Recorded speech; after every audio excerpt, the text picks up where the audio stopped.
คำเตือนการลงทุนมีความเสี่ยงสูงผู้ลงทุนควรศึกษาให้ดีก่อนการลงทุนการซื้อขาย Forex และ CFD มีความผันผวนสูงทาง Dark Trader บ่ได้มีการซักซ้วนการลงทุนแต่อย่างใด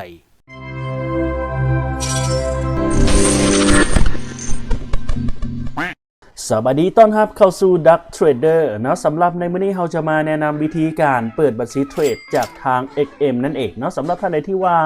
อยากจะมีบัญชีเทรดจากทาง XM เราสามารถเฮ็ดตามขั้นตอนดังต่อไปนี้ด้วยขั้นตอนที่ง่ายๆเนาะ2ขั้นตอนเท่านั้น1เลยให้ทุกคนทุกท่านเข้ามาสู่หน้าเว็บของ XM เนาะเว็บหลักๆเลยนะจะเป็นแบบนี้เลยนะทุกคนทุกท่านและเข้ามาสู่เมนูนี้เนาะเริ่มต้นการเปิดบัญชีจริงได้ที่นี่นะสามารถคลิกเข้าไปได้ที่นี่ได้เลยและท่านใดที่ว่าคลิกเข้ามานี่แล้วนะเขาจะมาสู่หน้าต่างการลงทะเบียนด้วยขั้นตอนทำอิฐเลยนะขั้นตอนทำอิฐก็คือให้ทุกคนทุกท่านใส่ข้อมูลชื่อและนามสกุลแต่ต้องเป็นชื่อนามสกุลจริงเนาะให้ตรงกับบัญชีธนาคารของเฮานั่นเองเพื่อที่ว่าเวลาที่ทุกคนทุกท่านถอนเงินแล้วจะบ่มีปัญหาภายหลังตามมานั่นเองใส่ชื่อนามสกุลจริงนามสกุลเนาะสำหรับชื่อกลางนี่ถ้าว่าเฮาบ่มีกับบ่ใส่ก็ได้หรือว่าจะเป็นใส่ชื่อกลางนั่นแหละก็ตามแต่เนาะใส่ประเทศลาวเนาะภาษาที่ว่าเฮาต้องการใช้ในหน้าเว็บไซต์ของเฮาเวลาที่เฮาเข้าไปในระบบหลังบ้านของ XM ใส่เป็นภาษาไทยหรือภาษาอีกอย่างก็ตามแต่ที่ว่าเฮาถนัดแล้วก็ใส่เบอร์โทรศัพท์เนาะขึ้นต้นด้วย856และก็20ตามมาจะเป็นเบอร์โทรศัพท์ลาวของเฮานั่นเองสำหรับอีเมลนี่อีเมลให้ใส่อีเมลปัจจุบันที่ว่าเฮาใช้อยู่ในปัจจุบันนี้ที่เฮาสามารถทำข้อมูลข่าวสารต่างๆได้นั่นเองเนาะประเภทบัญชีในการเทรดเฮาจะเทรดเป็นประเภทบัญชีแบบไหนจากทาง XM นี่จะมีประเภทบัญชีให้เลือกหลากหลายประเภทบัญชีเลยไม่ว่าจะเป็น Standard Micro XM Ultra Low เนาะ XM Ultra Low Micro หรือว่าจะเป็นบัญชีแชร์นั่นเองเนาะสามารถเลือกได้ตามใจเลยว่าเฮาจะเทรดเป็นแบบไหนสำหรับตัวนี้เขาจะเลือกเป็น MT4 หรือ MT5 แล้วแต่ความถนัดเนาะแนะนำเป็น MT5 กันแล้วกันกดยืนยันบัญชีเนาะกดยืนยันแล้วก็ไปขั้นตอนที่2ได้เลยสำหรับขั้นตอนนี้ให้เฮาใส่วันเดือนปีเกิดเลือกได้เลยเนาะวันเดือนปีเกิดสำคัญต้องตรงกับวันเดือนปีเกิดปัจจุบันของเฮานั่นเองโอเคเนาะแล้วก็เมืองที่อยู่ปัจจุบันของเฮาจะเลือกเป็นนครหลวงเวียงจันทร์เนาะแล้วก็หมายเลขใส่ละเอียดเลยว่าเฮาอยู่เมืองจันทบุรีบ่เนาะที่อยู่อาศัยบ้านไหนกับบ้านสีเมืองก็แล้วกันเนาะและเลขไปรษณีย์รหัสไปรษณีย์อยู่เขตใดเขตดงโดกเขตอีกอย่างก็สามารถใส่ได้หรือว่าจะใส่แบบนี้ได้เลยเนาะ018100จะอยู่เขตดงโดกนั่นเองสำหรับตัวนี้จะเป็นคำถามว่าเฮาเป็นคนอเมริกาหรือบ่เนาะตอบว่าบ่แม่นและข้อมูลการซื้อขายจะเลือกเป็นสกุลเงิน US นั่นเองหรือว่าจะเป็นสกุลเงินดอลลาร์ Leverage 1:1,000 ก็คือสูงสุดละนะสำหรับโบรกเกอร์ของ XM นะ1:1,000 ไปเลยและตัวนี้โบนัสสำหรับบัญชีของเขาต้องการโบนัสบอเวลาที่เขาฝากเงินทำอิฐนี้นะถ้าต้องการให้เลือกว่าต้องการนะถ้าว่าใครที่บ่ต้องการโบนัสในการฝากเงินทำอิฐนี่ก็สามารถเลือกบ่ต้องการได้เลย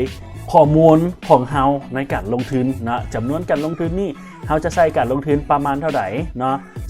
20,000 บ่เลือกไปได้เลยและวัตถุประสงค์ในการลงทุนก็คือเก่งกำไรนั่นเองเนาะสถานะการเฮ็ดเวียกในปัจจุบันของเฮานี่เฮ็ดเวียก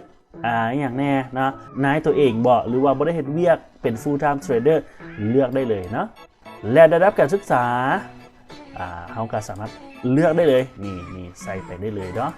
รายได้ต่อปีนะรายได้หลังรวมหักค่าภาษีต่างๆใส่ไปได้เลยและ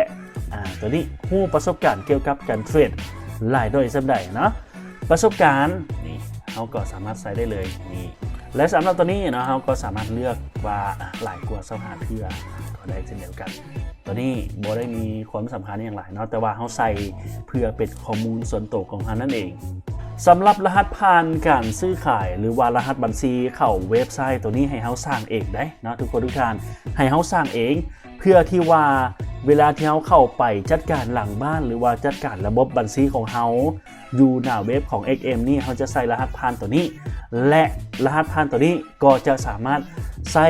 ในระบบของ MetaTrader 5ได้เช่นเดียวกันเนาะให้เขาสร้าง ว่าจะเป็นรหัสผ่านแบบใดให้มีความซับซ้อนในนึงแน่อาจจะเป็นตัวพิมพ์ใหญ่เนาะตัวพิมพ์น้อยแล้วก็ตัวเลขต้องจื้อให้ได้เนาะสำหรับรหัสผ่านตัวนี้สำคัญเลยเพราะว่าเราจะใช้ในการเทรดแน่เนาะใช้ในการฝากถอนเงินแน่เนาะกดยืนยันและก็กดเปิดบัญชีจริงได้เลยถ้าหากว่าไผที่เปิดบัญชีจริงแล้วแจ้งเตือนมาแบบนี้เนาะลักษณะของธุรกิจเพื่อว่าเขาอาจจะไม่ได้ใส่อาจจะลืมใส่นะสามารถเลือกกันได้เลยว่าธุรกิจที่เฮาเฮ็ดเวียกในปัจจุบันนี้นะอาจจะเป็นเกี่ยวกับบริการทางด้าน IT นะประสบการณ์ด้านการเทรดนะถ้าว่าขึ้นมาเป็นสีแดงก็กดเบิ่งให้ละเอียดซะก่อนนะและกดต่อไปเปิดบัญชีจริงได้เลยสำหรับขั้นตอนนี้นะก็คือสำเร็จเรียบร้อยแล้วในการเปิดบัญชีเทรดจากทาง XM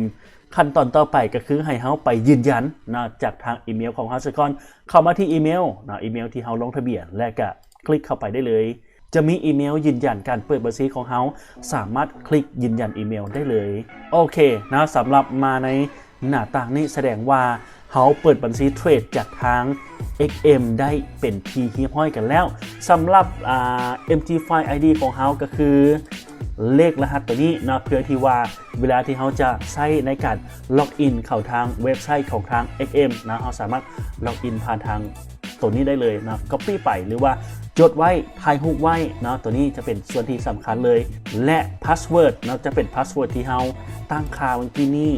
สำหรับพาสเวิร์ดตัวนี้นะอย่าลืมกันแล้วกันนะสามารถไปล็อกอินผ่านทาง MetaTrader File หรือว่า MT File ได้เช่นเดียวกันกดล็อกอินเข้าไปได้เลยเพียงเท่านี้นะการเปิดบัญชีเทรดก็สำเร็จเป็นที่เรียบร้อยกันแล้วสำหรับท่านใดที่ว่ายังไม่ทันเข้าใจหรือว่าติดปัญหาติดขัดแบบใดนะก็สามารถสอบถามจากทาง Support จากทาง XM ได้เลยนะแล้วพบกันใหม่ในคลิปต่อไป